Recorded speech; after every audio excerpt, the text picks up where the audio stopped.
Good morning, good afternoon, good evening, however you're watching, wherever you're watching, however you listen, wherever you listen. It's the Bet Online Salute Detroit podcast.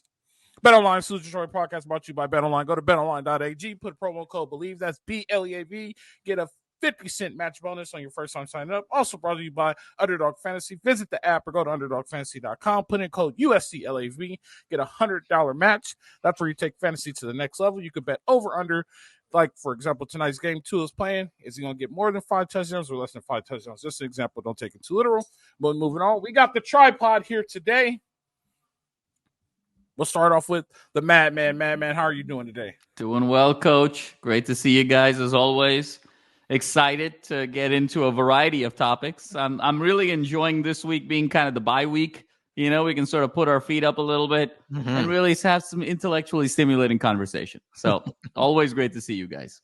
Right Eye, how are you doing today? What's happening? Good. Yeah, if you're taking Tua on underdog, hopefully you went the interception over under, not the touchdowns. Because you have 2 touchdowns already in the first half, or 2 interceptions, excuse me, in the first half.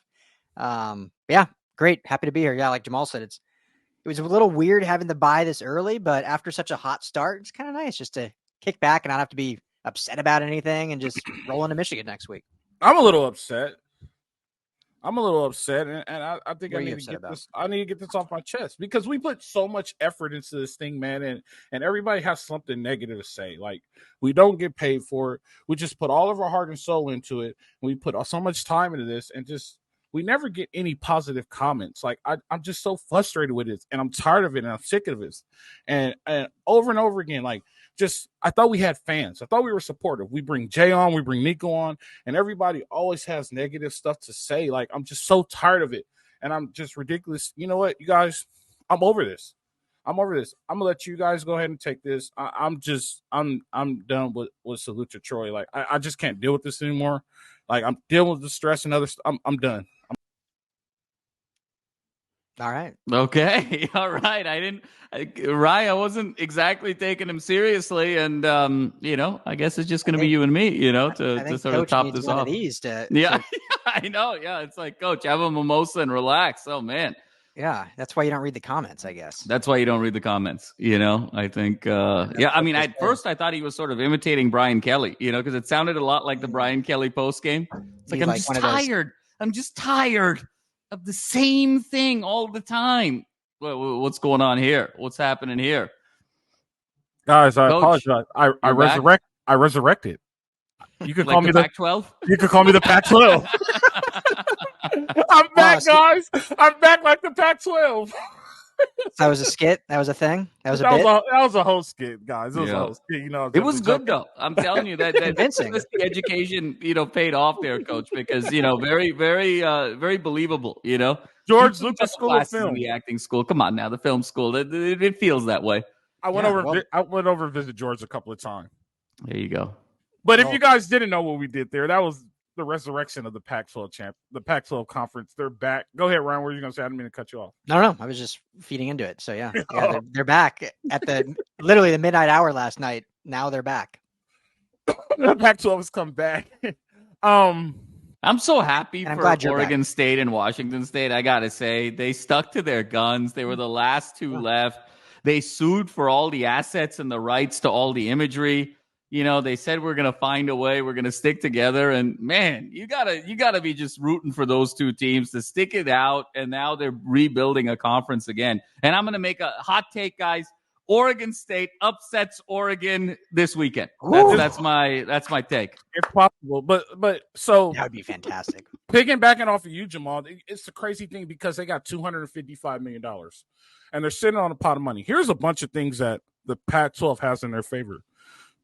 They're sitting on a bunch of money. Not a bunch, but they're sitting on a good sum of money.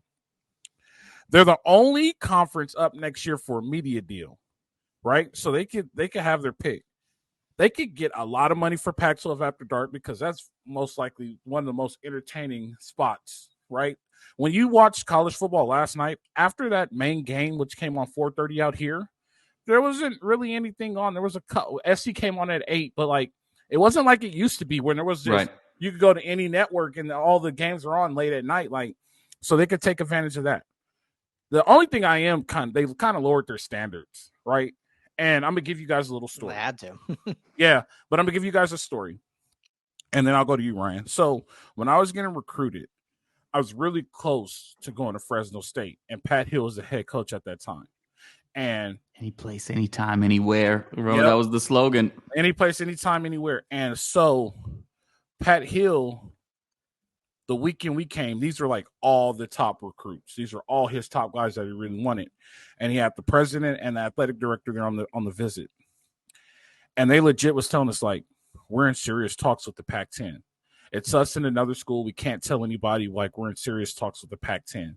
And I'm like, I'm telling Pat Hill, I'm like, I wouldn't mind coming here and establishing Fresno State at the Pac-10. Like, I wouldn't mind doing that. Like, I could be a name here for the rest of my life. Like, like I'm feeding into these things. And then we know it didn't work. And one of the reasons why it didn't work is because Fresno State doesn't have a PhD program. And that was like one of the requirements to be in the Pac-12. Like, you have to have a doctoral school. So it didn't work. And I was like, I might as well go to the Pac-10. Like, you know what I mean? It turned into that. But I'm just like, now it's actually happened. I'm pretty sure Pat Hill is excited that it's happening, but I was really close to going to Fresno State and being in the Pac-10 and trying to uplift the Bulldogs and having some type of Pac-10 dominance. Ryan, what do you have about this? This is crazy, though. They're back. They survived from the dead. I mean, first of all, had you actually been to Fresno while you were mulling over that decision? I took a visit and everything. Ryan, so cheeky this evening. I love it. It's so low-key cheek. I just no disrespect to the Central Valley. My 3 best friends from college are all from the Central Valley of Visalia, Bakersfield, Fresno. So, but it's just not a place I would ever want to spend more than a weekend at, maybe. But anyway. When you're 18, Ryan, in a small town, and you're kind of like the pro team, and you're I get that out there, it's a little bit different. And you could be fun. the dude. Yeah, you could be the dude. And they have a great little sandwich barbecue place right across from campus called it's like Firehouse Grill or something. Fantastic. But anyway, Bulldog Grill. Maybe it's Bulldog Grill. That would make sense. But no, they survived. It's sad because, like, why didn't this happen back before everyone left? Like when USC, even after Larry Scott, just last year, when USC and UCLA left, which we all believe was the right decision, and we're seeing it this year, I think it was the right decision.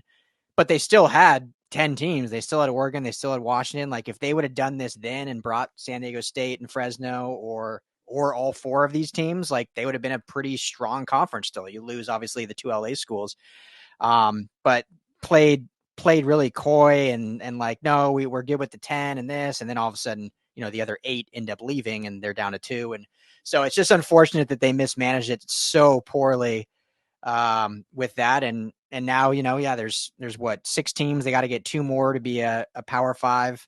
And again, I have no idea what the contracts are. I haven't looked into it, but I wouldn't be shocked if some way, somehow Stanford and Cal are back in 26 to complete the conference alongside potentially Nevada and UNLV, which I think we were talking about Coach Rowe earlier, to make it basically back to a 10-team conference. So, it'd be fun to see. It's obviously again, it sounds disrespectful, but it's going to be a much lesser conference than the Big 10 and the SEC and even the Big 12. And if the ACC survives, but they can be Power 5. It's West Coast football back. There's some history there. It's essentially the Mountain West because, again, maybe I am cheeky tonight, Jamal. I don't know, but no disrespect, but Washington State and Oregon State were basically Mountain West schools anyway, if we're being honest. And now they add 4 more Mountain West schools. So it's basically the Mountain West. But hey, hats off to them for, I guess, somehow banding together. If you're UNLV and Nevada in this situation, right? And the conference is sitting there saying, well, we're going to wait for Cal and Stanford and see what they're going to do. But if they don't come in the conference, you guys have a spot at the table.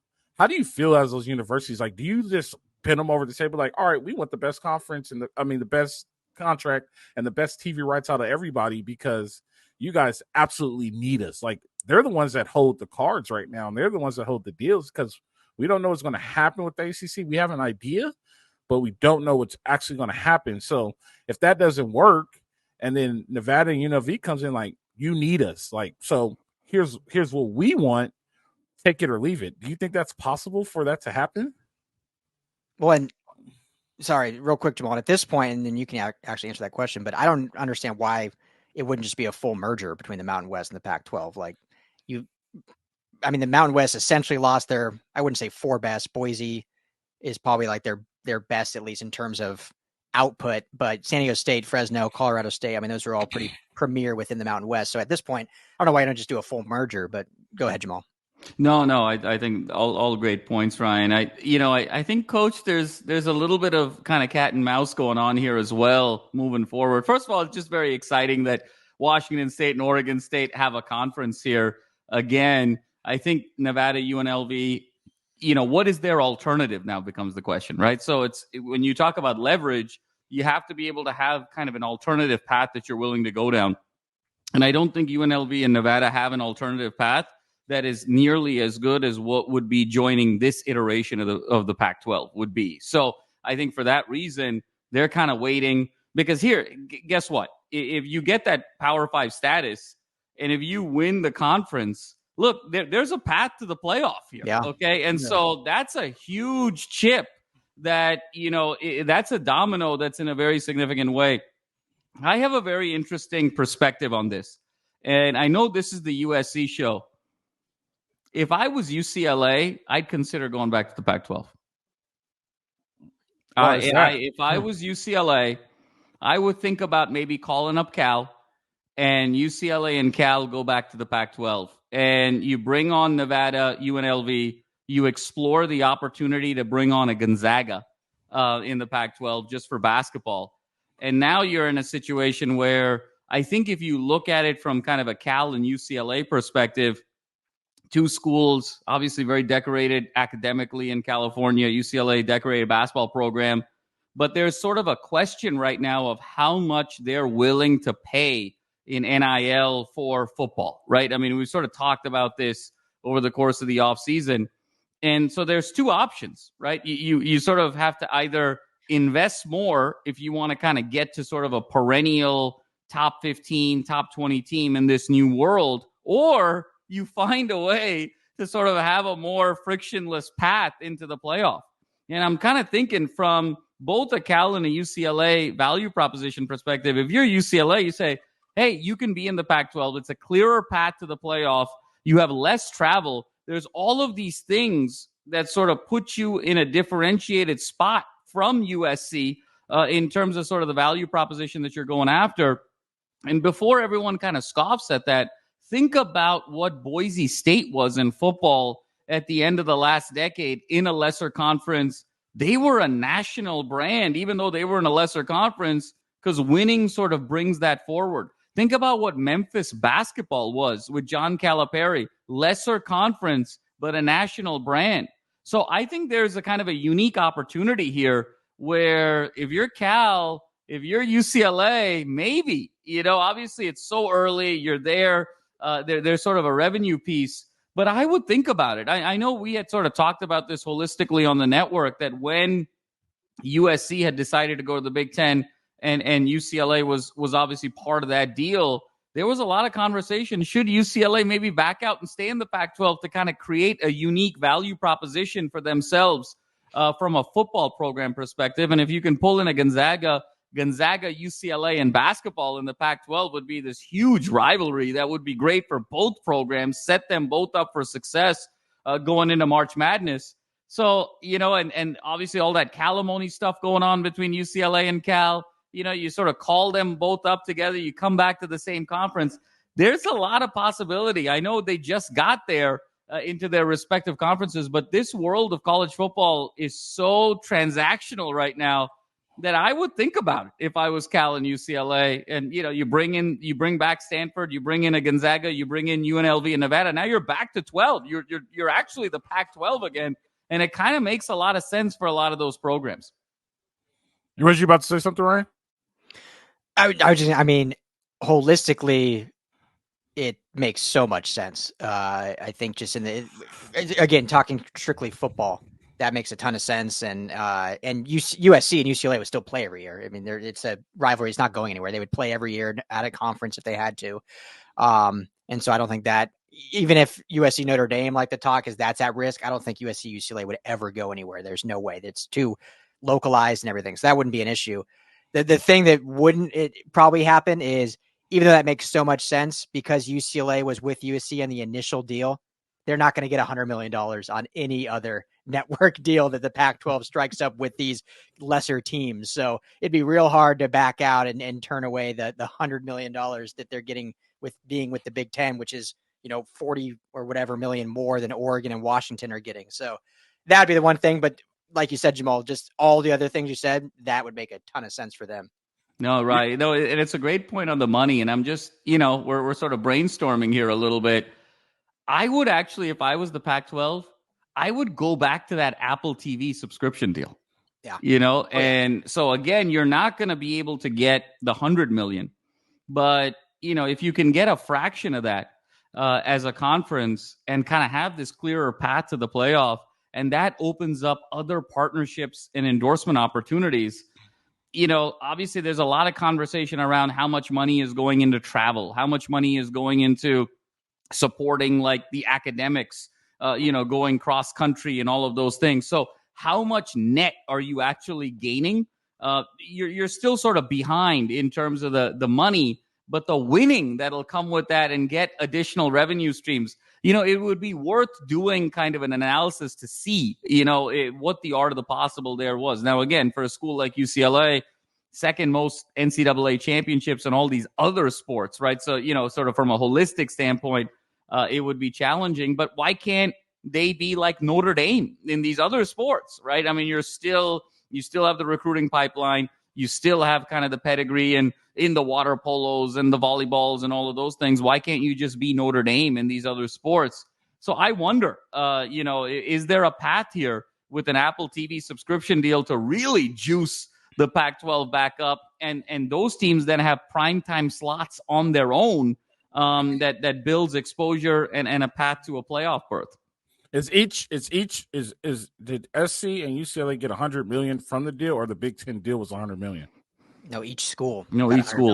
So each school got $100 million. So I can see $100 million deal being. I can see more than $100 million, right? So think about it like this: ESPN pays them $50 million for a number of years to get that late night spot. Fox pays them $50 million. There's your $100 million for the conference, and then you get a big deal from Apple TV. So it has to be pieced together to get a big contract. But I mean, I can see it being done. But the craziest part about all this, by the time the next Olympics rolls around, there won't even be any conferences. So, you know what I mean? Like, I think by that time, and we have like 4 or 5 years of just conferences left, and then the Blue Bloods are just going to break off, and then we're going to be having this conversation all again. That's just my prediction. I just don't know. You guys got anything else on this? Of the reemergence of the Pacific? So, do you think they'll get the Pacific Life Insurance sponsor again? Do you think the whale will come back for them?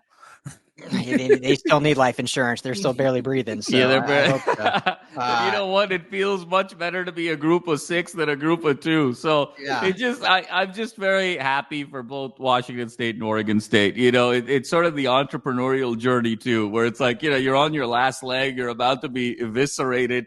You stick to your guns, you hang in there. There's still more to go. But man, if it comes back to be a full-on 8+ team conference, kudos to Washington State and Oregon State. And I think we're all kind of rooting for them to succeed this year, both on the field and off the field. And I'm telling you, with all the juju, I got Oregon State winning the Civil War on Saturday. It's funny that the ACC is on life support, almost dead. And then the Pac, everybody thought the Pac-12 was dead. Flatline, they pulled the plug. They was like, wait, he's still breathing. And then he just pops up like the Undertaker. And watch it reverse. Like Cal and Stanford are in the ACC, which feels so weird. They go back to the Pac, and then watch like Clemson and Miami join the Pac-12 or something like something wild like that. Last thing I'll say, and let's move on, and we'll do more SC talk. But not to be like a downer, but there's no way with these teams, coach, that anything is going to be close to $100 million per school. That the Apple deal that was on life support when there was still the 10 was $23 million a year, almost $70 million less. But if you go by incentives, right? Like the base was 23, but then it was sort of how many subscriptions you can actually get. And think about like the number of Apple TV subscriptions that like Stanford alums, UCLA alums, Berkeley alums, would sort of pay to up it, because I think there's a membership thing. And I think the other thing that has been proven with college football is we're all degenerates. We just all want more college football. Yeah. I think there's going to be a lot of casual fans that would pay an Apple TV subscription just to watch more, like 4 more hours of football on a Saturday and just have your Saturday stretch out. So I think, it was a very incentive-laden plan. The base, totally agree with you, was much lower, but there was like a long tail in terms of incentives. It would definitely be a bold move. But if I was the AD at UCLA, I would really consider it. You get the weekenders back, the travel's easy, clear path to the playoff. There's all this value proposition that sort of differentiates from, and you get to play it. The Victory Bell would just be in September instead of December. And it would be a ton of fun. Speaking of being a degenerate, I'll give you a degenerate story. I was watching, I was legit. So like I wake up early anyway. So as soon as I wake up like 6 o'clock. I turn on College Game Day, and the rest of my day is college football. And then like I'm watching a commercial, and there's like a quad box for Dish TV. And I'm like, why don't I have that? I legit called Dish and was like, I need to upgrade my box. I want the quad box. It's an extra $50. I don't care. Give me the quad box. I need it installed. Right? So how many coach rows are there for that Apple TV subscription? I'm telling you, baby. Yeah, on week 1, I hit a 7-team parlay week 1 on BetOnline.ag, of course. And the last game that I hit was Northern Colorado against Incarnate Ward. So that'll give you a glimpse into my degenerate part. Incarnate Word, San Antonio, Texas. Deuce Dime, what up?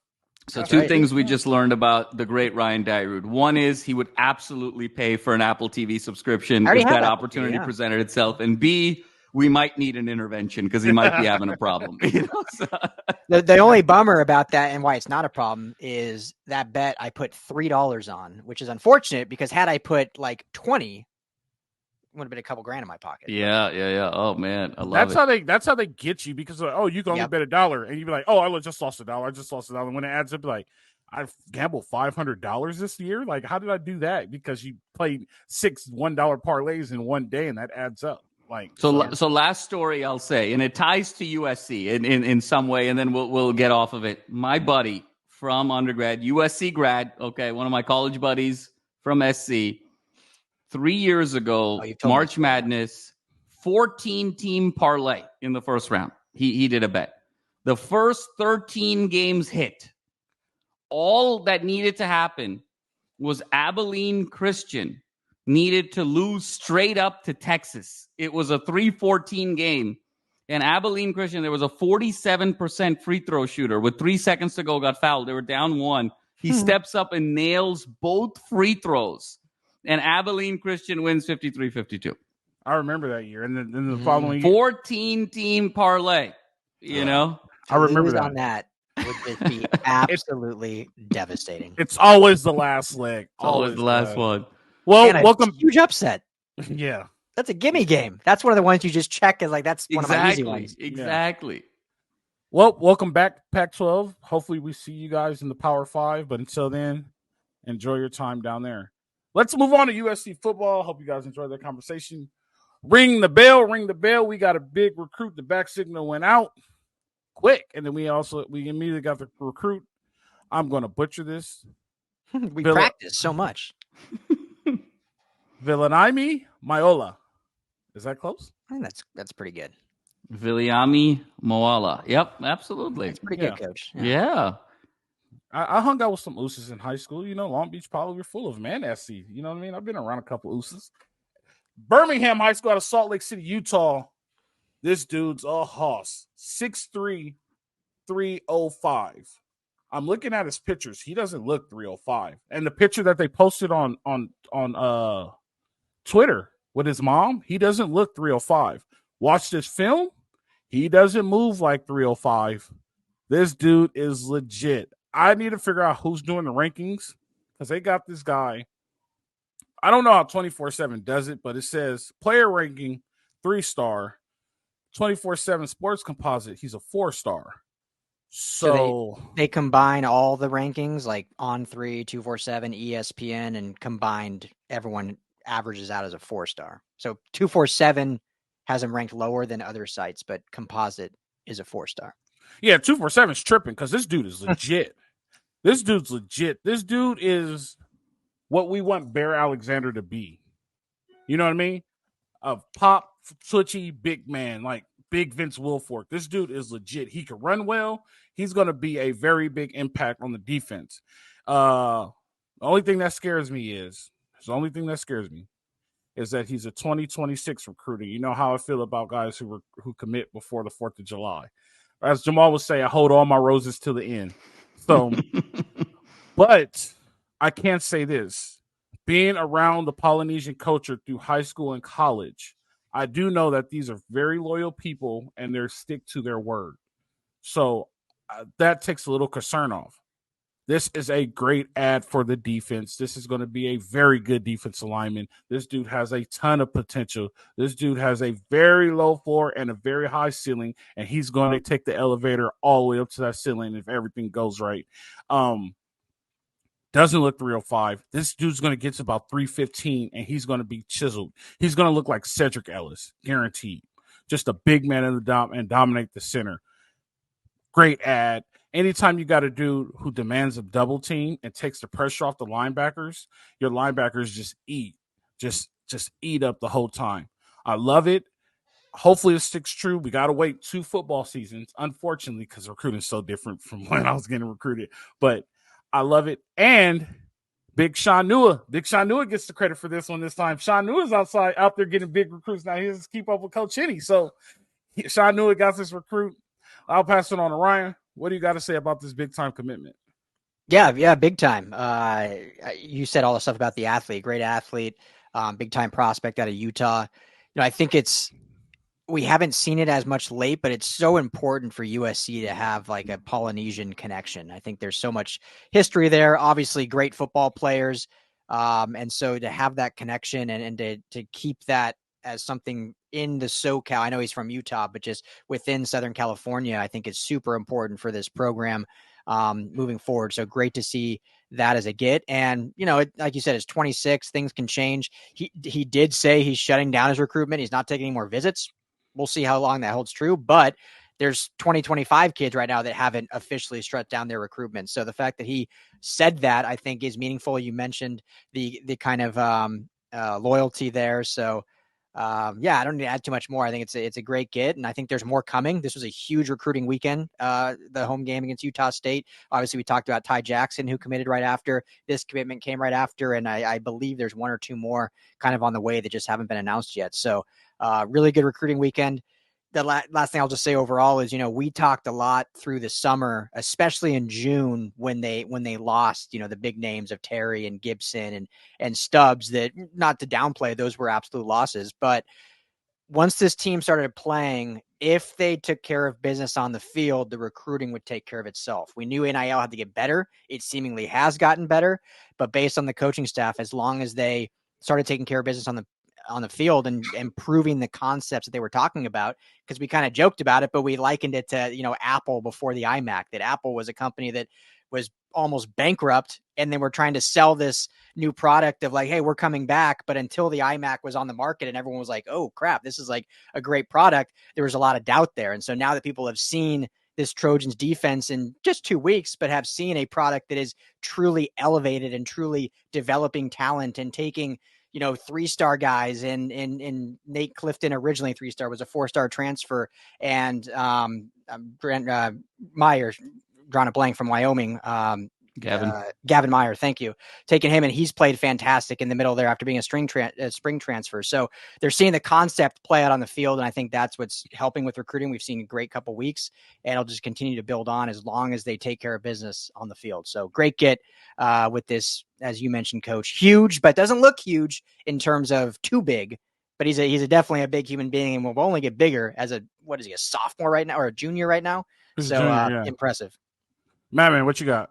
No, I mean, I think you guys both kind of covered all of it. The one thing I'll add is this is usually a guy that, when you look at his archetype from Utah, Polynesian, 6'2", 305, over the last 8, 10, 12 years, this was a guy that Utah would get. Yeah.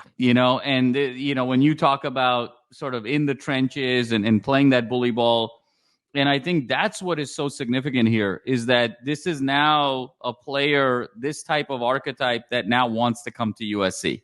Because over the last decade, you could argue we were much lighter in the trenches than a Utah and some other kind of more physical teams in the Pac-12, even trailing the days, kind of the end of the Harbaugh, era at Stanford. And so I think that to me is sort of the big significant piece. Ryan talked about it, the momentum, I think, from the home opener. Look, there was just a lot of energy in that home opener that felt different than the last several years. Number one, I mean, having 70,000 strong for a home opener, 8 p.m., it was 102 degrees, not necessarily a marquee opponent, but still lights coming went out.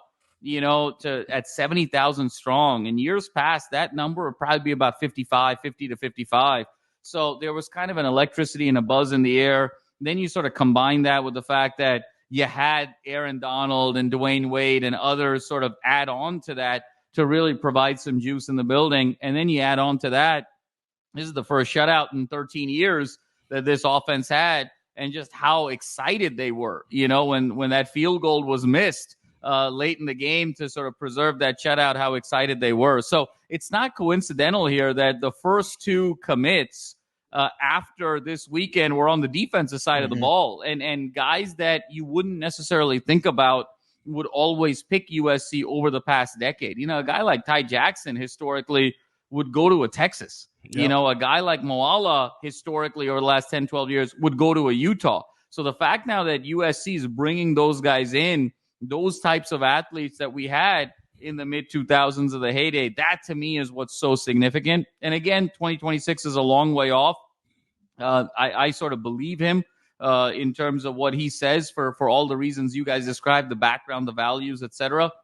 But the best way, and we'll say it again, to have a strong recruiting pipeline is to win and execute on your current roster, on your current schedule. It's sort of the, Ryan, you kind of make it a corporate reference there. I'll compliment that, add on to it. The best way for companies, coach, and this, to sort of have business development, win new business, is execute on your existing contracts. Yep. Show you can deliver value on your existing contracts, and then the business development flows. And that's really what SC needs to be focusing on. The more they win, the more they look good doing it, the more they become a perennial power once again. The recruiting, I don't want to say takes care of itself, but it definitely, starts becoming a tailwind as opposed to a headwind. So very exciting for a lot of reasons. I keep you more excited, Jamal.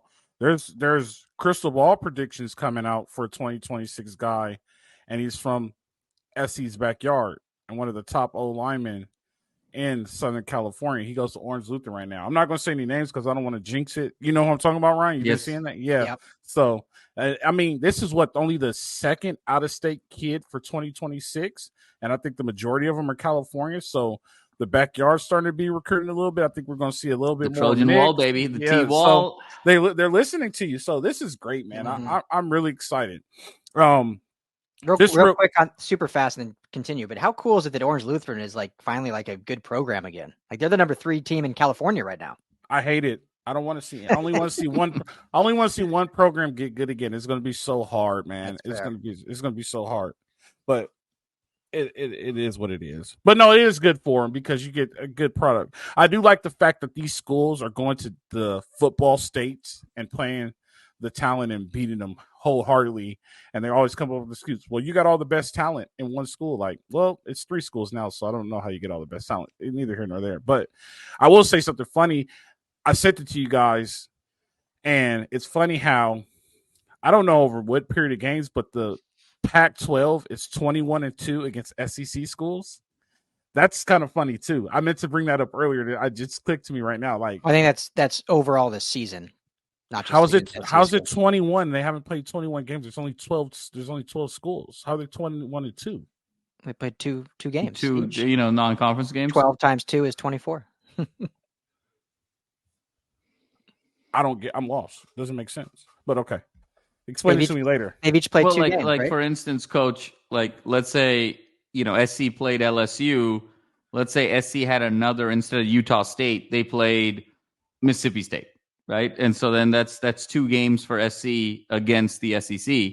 And then, you apply that to UCLA, you apply that to Stanford, Cal, et cetera, et cetera. I misinterpret that. I thought it was like actual old Pac-12 schools versus actual SEC schools, and that was the record. Well, you might be right, but I think it was literally just, if we're looking at the same thing, I think it was the former Pac-12 schools right now are 21-2 this season. Like Colorado has a loss against Nebraska, and Stanford has a loss against TCU. Other than that, every team's undefeated. Yeah. Oh, so I think that's what it was. I think. That sounds right. Right. Yeah. That makes sense because it's 21 games. I thought it was over the past 2 years, but that definitely sounds right. Either way, it's a good stat. But yeah, it is, especially against the SEC. But we'll keep moving forward. So I'm gonna pass it to you, Ryan. Let's end it. This is kind of a weird story, and I don't know the depths and the details of it, but it looks like this kid is coming here. Well, we're hot on his tail, and he's very interested in coming here, but he has a weird background story to it. So I'll let you explain all the details, and then we'll comment on it. The floor is yours. I'm assuming you're referring to Jahkeem Stewart? Yeah, Jahkeem Stewart, yeah. Okay. So, interesting situation right now, and the fact that high school transferred, the thought was he was transferring to IMG Academy, decided to stay in state and transfer to Edna Carr, which is Coach Henny's former high school, ironically enough. Because he's transferring as high school and because of their rules there, he, as far as I know, will have to sit out this year. So will not be playing this year. And there's rumors, nothing confirmed, but there's rumors that he may reclassify to the 25 class. So essentially would sit out football this year, enroll at the college that he ends up committing to in the spring, and go on from there. As of now, a lot of the recruiting sites kind of have LSU still as the front runner. I think Georgia's in there, Ohio State, all the normal big players are in there, but USC is certainly in there. They're given, I think, on On3, they're at like a 1.5% chance. But Coach Henny has been pushing hard for this guy. Obviously, they have a connection already. The fact that he's now going to Coach Henny's former high school is kind of strange. And not that social media means anything, but if you go to this kid's Twitter, it is all SC. All his tweets are SC. So we don't know for sure, but it's a really interesting, just the fact that he's transferring. He can't play. He might reclassify. If he doesn't reclassify, he sits this year, plays his senior year, and then goes in 26. But it's just kind of an interesting. I'm trying to look more into it. I'm gonna try to get a piece up on LAFB Network tomorrow or Saturday if any more details I can get. But definitely something to watch. And obviously, if SC gets him, as of now, he's the number 1 2026 prospect. So I don't know where he would necessarily land within the 25 class, but would certainly be a great get if SC can get him. So. But yeah, interesting. I don't know what your thoughts on it are, Jamal, because it's just really a interesting storyline. Yeah, it's this very non-linear sort of path here, and obviously number 1 for Stewart. So much talent, so much possibility. I got to be honest with you. I worry, and Coach, we've sort of had topics like this over the course of the offseason. I really wonder who's kind of guiding him. Because this is. Some concerning behavior, I'll be honest with you. I think that it would be a catastrophic mistake for him to sit out this year. I just think that development at this age is so important, and there's nothing else that is even close to a substitute for actually playing on the field, that I think it would really hurt his development almost to a point of no return. I mean, in terms of his potential. Look, we saw this many years ago, right, with Mike Will. We saw this many years ago with Maurice Clarett. You never get back to that level, especially, and those guys were, a year, 2 years into college. Here we're talking about a high school kid. Just the development is so important. I know it's kind of different things, but remember all the talk during COVID about, kids and and how difficult their development was year over year by, not going to class in person and all the online stuff. And, they're still kind of recovering from that. I feel like it's a very similar principle here, even though it may not be sort of cognitive related and it's physical related. I just think it would be really problematic if he sat out, and so hopefully he's making decisions that are in his best interest, and he's being guided in the most appropriate way. And I'll be honest with you, the other piece of this that's a little bit of a red flag, and we sort of talked about it in the offseason, is this sort of hopping around. Look, we saw that with Bear in the offseason. And let's be honest here, guys, if we were giving an assessment of, it's early, but most disappointing player on this USC team in 2024, I would have to begin the list with Bear Alexander. And so, the fact when you're sort of always kind of hopping around looking for, shortcuts or angles to be able to sort of maximize, I think sometimes that sort of backfires in terms of your preparation, your focus, just sort of clarity of thought. You want life to kind of be simple at this age as much as you can, and kind of focus on ball and just be the best that you can be. So I think it's just the whole tactic is a bit of a red flag. And the fact that if he sits out, I think developmentally, it would be a huge error. So for his sake, obviously we want all these great players to come to USC, but just for his sake, no matter where he ends up, I really hope he's being guided in the most appropriate way. And I hope he doesn't become a cautionary tale of what could go wrong in this sort of NIL transfer portal reclassification era. So this kid's so talented, number one prospect in 26. Let's hope he has an opportunity to reach his potential. No, the only word, and actually, Jamal, we're seeing it in modern day. Deshaun Watson had a year off, and he hasn't been the same since he took his year off. You know what I mean? We saw with Le'Veon Bell when he did the holdout. Only player who was able to come back and be somewhat of an impact, and it was because he was just a generational talent, and that was Michael Vick. He's the only one that took those years off and came back and he wasn't the same person he was, but he was still a lot better than everybody else. So that's the only thing that worries me, is that he has to sit out a year. Now, the questions that I would ask is, why did you transfer? And then was it worth it to transfer? And is it because of competing? And all the deep core questions you have to ask as far as recruiting, and is it worth it? I can't say he's chasing a bag right now, because I don't know if they have the NIL in Louisiana. I know they have it here in California, but I don't know if they have it in Louisiana. It's he only moved within the same city. So he was at St. Augustine, New Orleans, and now he's at Edna Card, New Orleans. So yeah, it didn't even affect that, because it's just within miles of movement. Yeah, it's really just strange. Yeah, I don't. Yeah, there's so many questions that are out, and I don't know the questions. But if I'm recruiting him, I'm asking the questions, and then the follow-up questions is, are we gonna have the same situation here? Because I'm not gonna put all this effort into getting you here, and then next thing you know, you bounce in the spring when things don't go your way.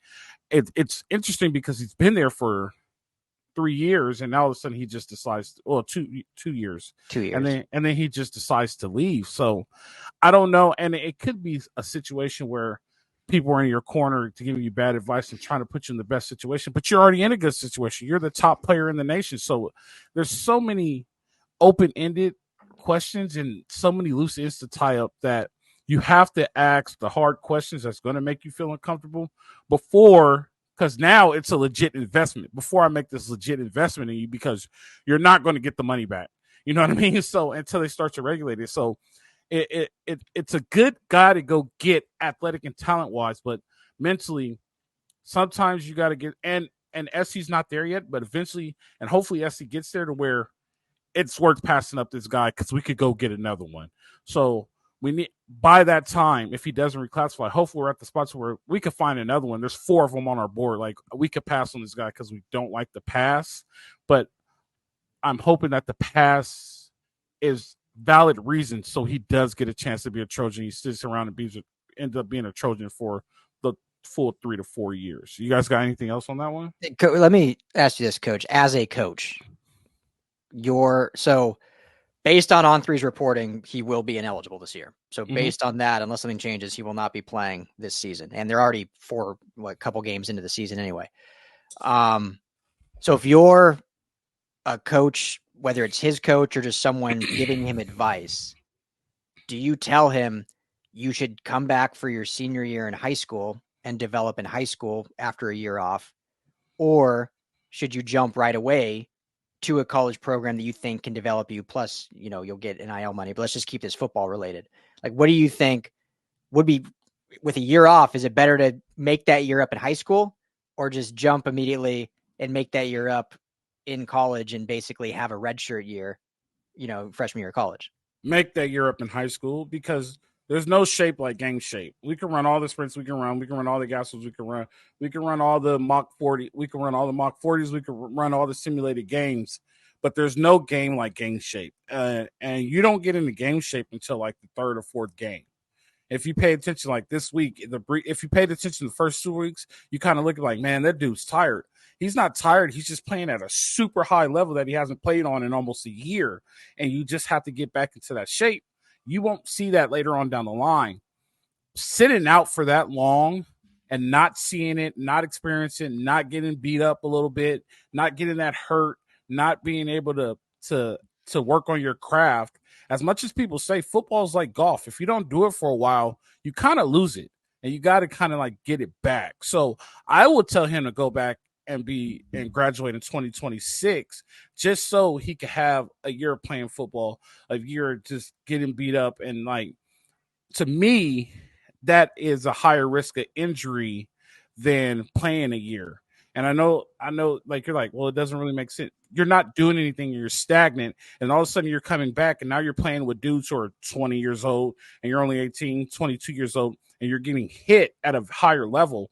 And that could cause some injury. It's more the physical aspect of being in shape and the lifting and all that. Like, you're not doing all that at a high level and you staying away from it for a year is not a good position to be.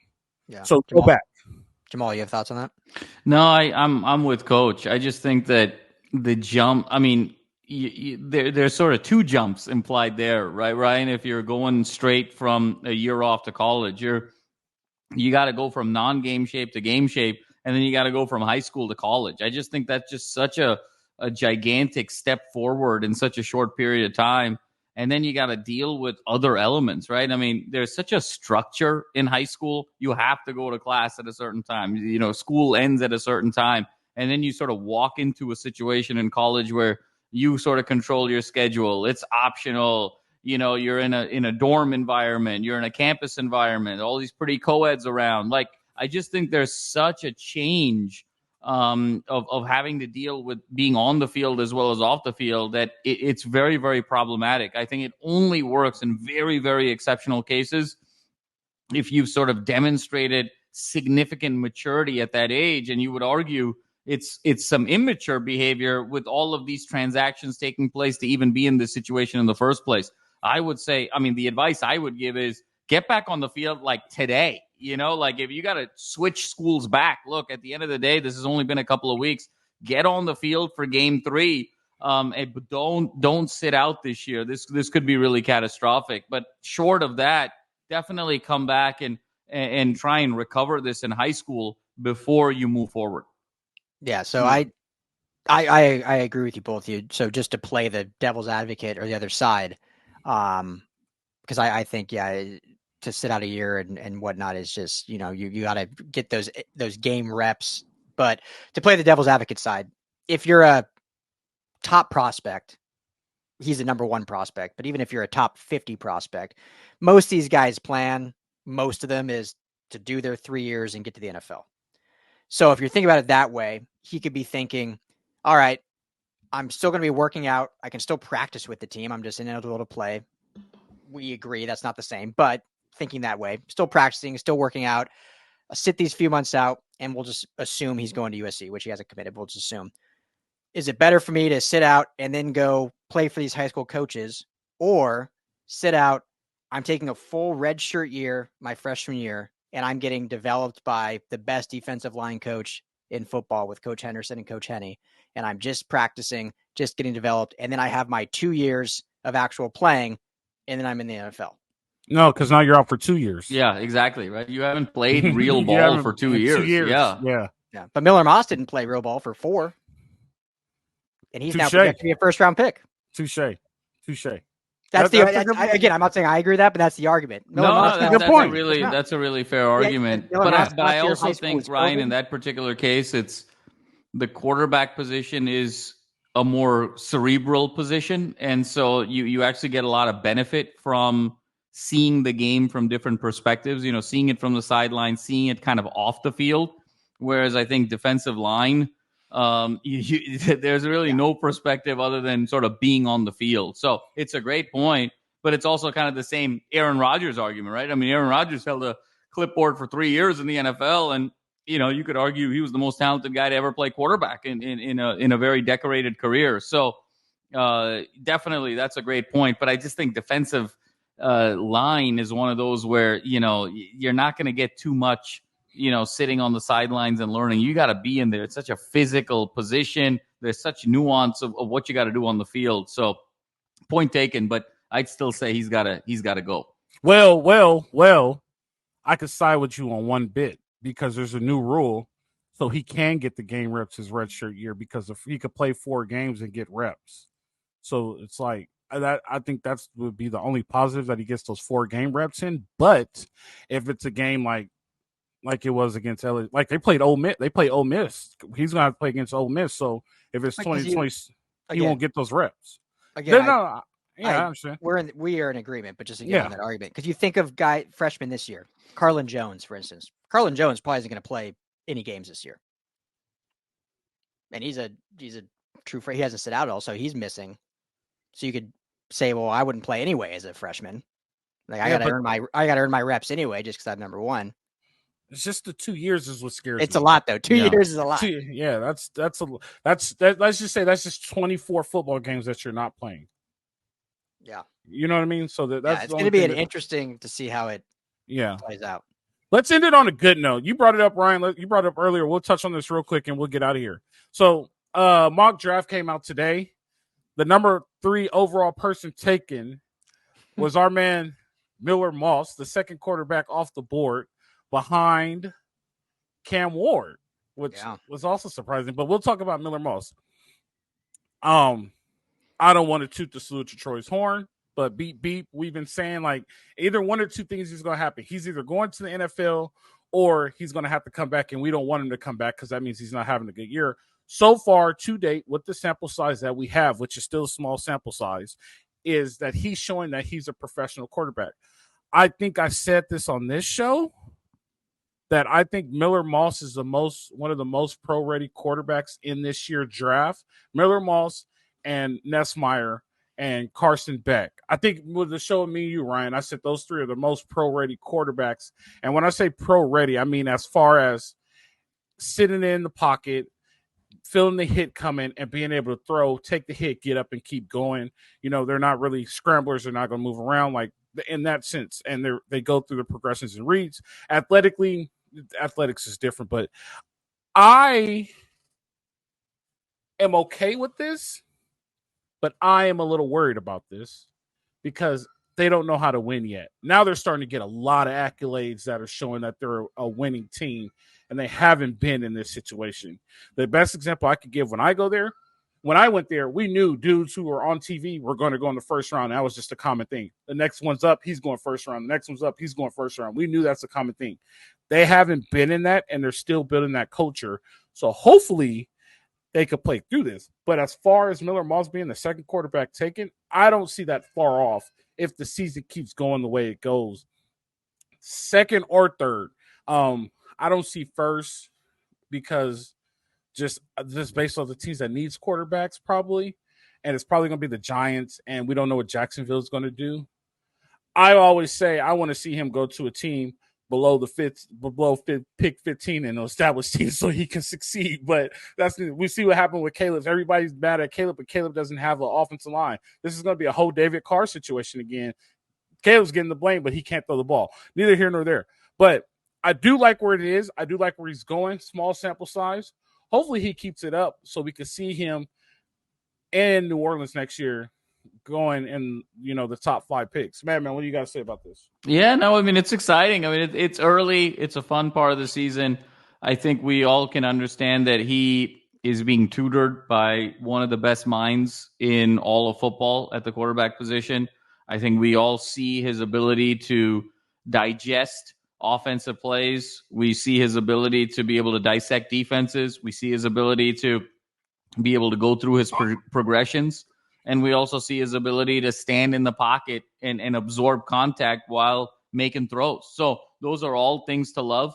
We have so long to go from now until then. So let's see how it all shakes out. But he's absolutely a pro prospect. There's no question about it. We've known it. And now we'll just see how it shakes out in terms of ceiling.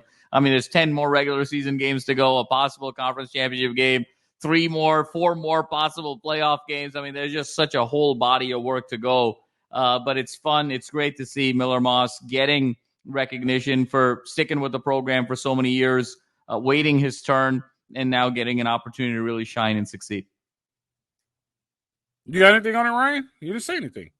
No, I haven't yet. But I mean, I think it just shows that, again, it's CBS mock draft. It's September. Draft's not till April, a long ways away. But it shows that it's not just smoke in LA. I think there's actual some fire there nationally. He's getting recognition and everything you guys said. But the fact of, Lincoln Riley's proven it. All his quarterbacks have gotten drafted. All of them have gotten drafted. Even Spencer Rattler, who was only with him for a short time, got drafted and was battling to potentially beat out Derek Carr in New Orleans. So, and all the rest are starting in the NFL. So I think that alone gives you the pedigree, but then what he's done over his 3 starts over his last 3 games.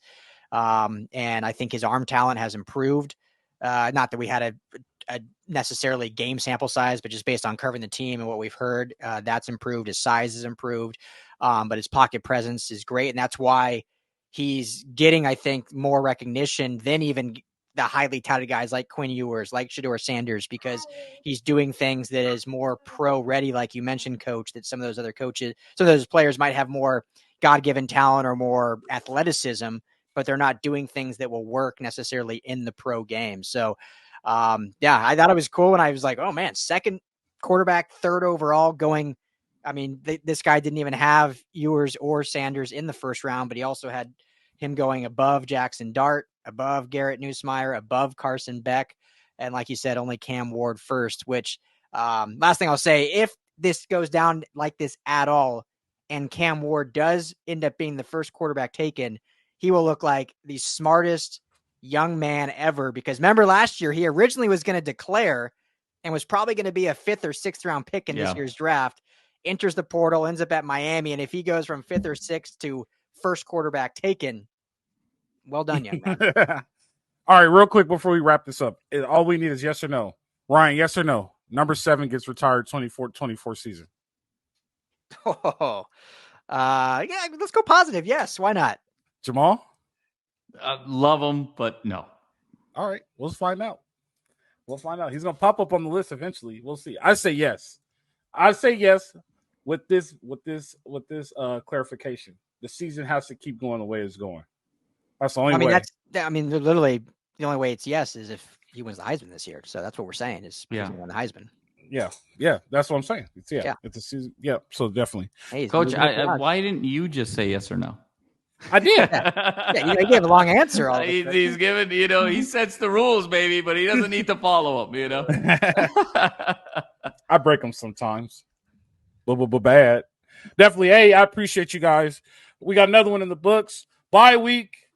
No victory Sunday this week. Let's take the bye week off. We won't do a victory. We don't have anything to celebrate. But we're definitely. I think we could do it. I'm gonna check real quick while we're on the line, so everybody knows, and everybody's gonna hate me, but you guys could wait for me. It's not gonna take me long. I just want to see. Hold on. Sorry, guys. I appreciate you not allowing any dead air, though. Just yeah. Keep going. Definitely. 12:30 Victory Saturday. You have any plans next Saturday, Ryan? Around 3. Next Saturday. Well, that's the game. Michigan. That's the game. USC. I was just saying the time around 4:00-ish. Do you have any plans? Oh, you're saying we do it after the game? Yeah. No, I'm covering the game, so no, I don't have plans other than the game. Madman, 4:00-ish. Hey, it's all predicated on whether or not I become a papa. Oh, yeah, that's true. That's true. That's when's the actual due date? Is it the 21st? September 23rd. 23rd. Oh, So it could happen. The 23rd is a thing that the doctors say, it's the window's 20th to the 27th. And so they just pick 23rd because it's, kind of splitting the diff. So yeah. Well, Mia was 5 weeks early. She could be born, on the day that USC beats Michigan. Shohei joins the 50-50 club. Could be. I think it's all going to happen on the same day. Love that. And the day that Ryan Dyeridge shaves off his beard. There you go. Oh, man. And are we going so beautiful? Are we going to do that beautiful. Are we going to do that on the live, or we're not going to do it? Yeah, I think Ryan needs to shave live. I think that's where this is going. We're going to do it live. Yeah, we'll do it live. I'll just have like a bowl underneath me. Yeah. Definitely. Okay. So we're looking at Victory Saturday. We'll see you guys in 2 Saturdays on Victory Saturday. If you guys want to check out all your local sports, Rams, Chargers, the other team across town, which was the Thrill Storm online. I saw the other day. Futures, Dodgers, and Lakers. And if you want to look at fantasy, check out the Decide guys. I'm going to say it wrong. Amar. Help me out. Amar. I'm going to get it right. Amar and our man Tad Decide. The Decide Guy Fantasy. Go to LAFBnetwork.com. Get all your local stories, up-to-date highlights, and go check out the merch store. Go get you some merch. Ryan has merch on right now. Don't hate us because you ain't us. And that's the slogan. That's the way it is. Jamal, Ryan has been good. Guys, this has been the Bet Online Salute to Troy podcast. You guys know how it goes. Live free. Fight on.